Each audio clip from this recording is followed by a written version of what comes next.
Don't forget to like, share and subscribe to my channel and hit the notification bell button for my future videos. Thank you. Importante po ito. Every time na, sige, mauna po palagi ang inahin pag magsisetting kayo. Sapagkat ang huli nyo ipapasok ay ang broodcock. Sapagkat para maiwasan po, napapaluin ng inahin. Ang inahin ng broodcock. Kasi pag nauna po ang broodcock, pag pinasok nyo inay, papaluin niya po yan. Kaya minsan ayaw na mangitlog, nasasaktan pala, sisira. Patay po ang pulet kapag pinalo ng broodcock, sa lakas niya pumalo. So ito na po yung good example na sinasabi ko sa inyo na proven broodcock over pulet. 6 years old na po yung broodcock. At ang tatlo naman po ay pulet. Yan po, para yung similya ay wala tayong fertility issues na tinatawag. So importante po, inuulit ko, una ipapasok ay ang pulet bago ang proven broodcock. Ito po, 6 years old na, pero sariwa-sariwa pa. Lahat po na naka-acquire o kaya meron ng linyada ko, yung pong broodcock, ang talagang producer, lahat po ay nagtataglay ng dugo na yan. So, dapat kayo po as a breeder ang nakakaalam kung alin na ikukumbay nyo. So na-maintain po dito yung linyada. Sila po ay hybrid vigor, pareho yellow-legged Dutch, pero wala po relationship. Wala po ito, ready, semen in na tinatawag. Ano po, pakita, maganda pa yung broodcock kahit ay 6 years old. Ang pulet naman po ay 10 months. Para siya ay hindi malalaspag, ang quality, ang size ng itlog, pati po ang similya.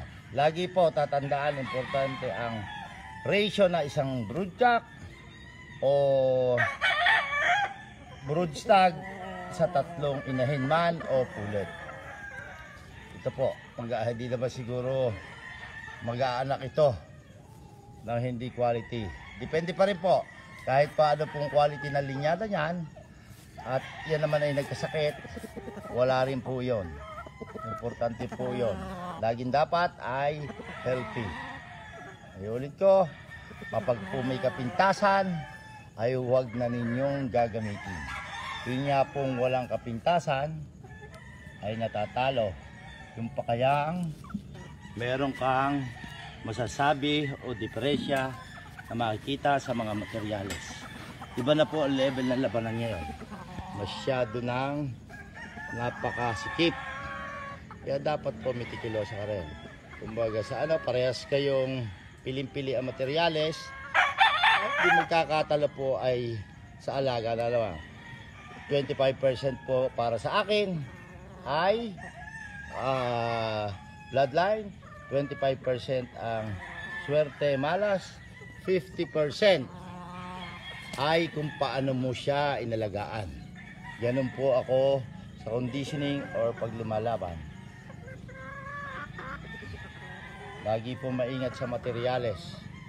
Pinakargahan ko lang ito na similya, then ay individualize ko na po sila. Magpapunta na po sa single mating. Sinek ko mabuti, 1 whole day ang quality. Kabisado ko po ito, masyado na malalim yung pulet. Kaya ibinalik ko, nahabol ko po yung dugo noong broodcock na proven na pre-potted, ay papasa niya talaga yung characteristic. At marami na rin nanalo dito sa anak nito. Kaya po, ito ay ingat na ingat ko. As long na kumakasta po ang broodcock, kahit anong edad niyan, may similya po. Mababawasan ang fertility, pero laging makakaanak yan. Depende sa health condition po, sa health status. Kaya dapat po hindi laspag. Ang tao nga nalalaspag eh. Yung pang manok o broodcock na maraming kinakalantare. Maingat po. Inuulit ko, laging maingat, lalo na kung ito ay proven.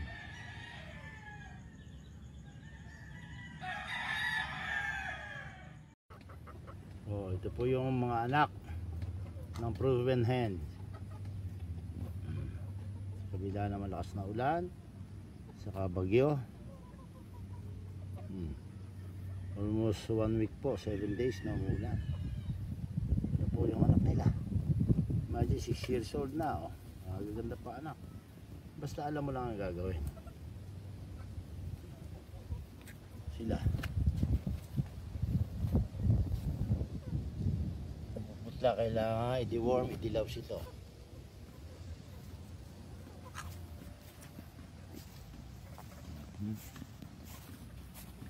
Ganda pa. Tatanda na po na magulang nito. Pero kaya nga po, importante yung first 15 eggs lang per season per hen ang kukuhanin mo sa bawat inahen para hindi sila malalaspag. Kahit even 5 to 6 years old nagagamit pa. Nagdala-dalawang baby po ulit na yan. Lo, yung dalawang to, tingnan nyo yung binti, ipis, quality pa kung mag-anak. Magkamukha.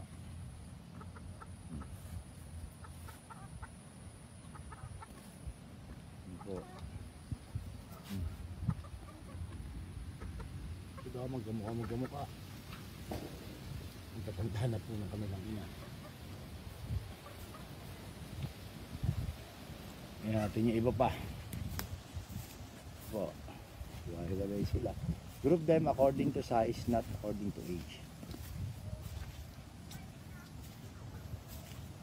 Ang ganda, oh. So, konti nga sila. Ang lalaki 10, ang babae 16 siguro, o 26. Enjoy naman po. Ang ganda nila. Ito yung mga binti, tuhod makinis, pinong-pino.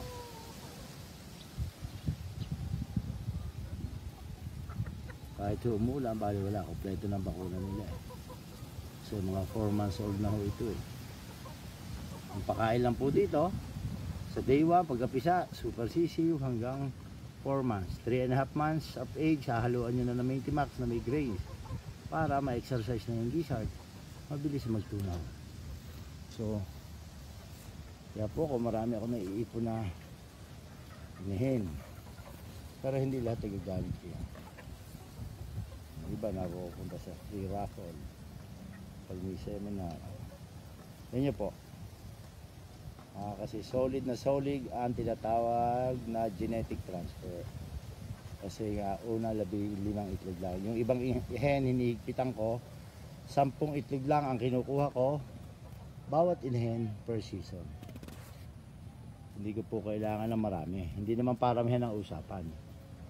Ang usapan ay kung pasado ba sa standard mo yung mapuproduce mo, quality ba. So ilalaban to kung gagawin ka. Pero alam ko banded to ng late born ng WPC, yung mga tanda uniform. Ang papo yun, isang yun, no? Bata pa lang ho, kumbaga sa tao, alam mo na ang potensyal. Kulay, istasyon, tuhod, shape ng katawan, yung vital statistics. Kita mo na dito sa isang ito. Alam mo na po itong ano.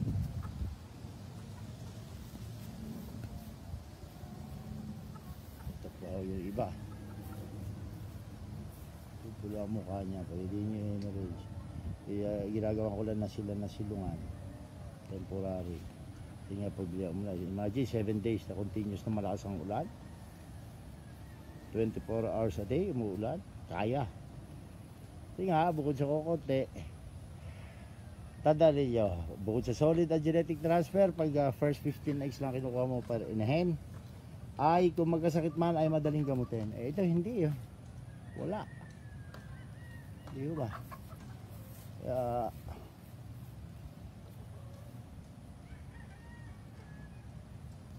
Ganda nila.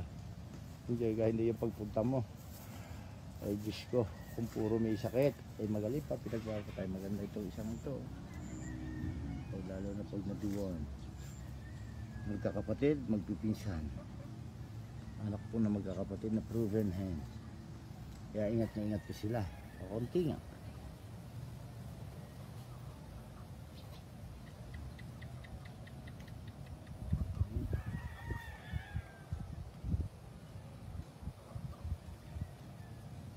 Ilan na naman po. Kaya ganda na po isang ito. Ang kulay.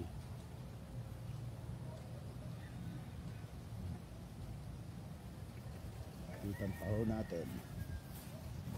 Kumusahin sila pero solid oh. Pang material na, tanda niya pag line breeding, pang material na, panlaban pa.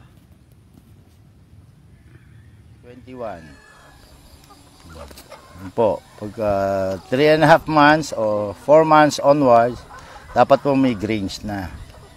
Para as early na exercise na ang gizzard. Sapagkat importante po yun para siya ay ang foundation na ibigay nyo ay mabilis magtunaw.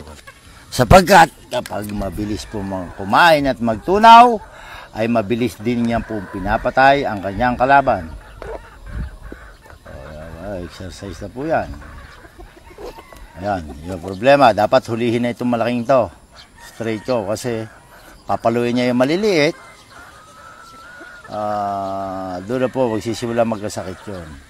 Bakit hindi ikaw ang kumakain, biglang may tatadyak sa likuran mo. Ewan ko kung hindi ka magsuka ng dugo at kung makakain ka pa. Ayan, hari po siya. Meron na po siyang pahila, tingnan nyo. Yung temporary cord para anytime na pwede na siya itali. Siguro 3 weeks pa. Kailangan punong muna ang katawa bago i-cord. Hari siya. Diba? Maganda ito straight comb na to. Kasi pag maaga mong hinuli para sa akin, nagkakasakit na-stress talaga. Maganda, itali. 6 months na.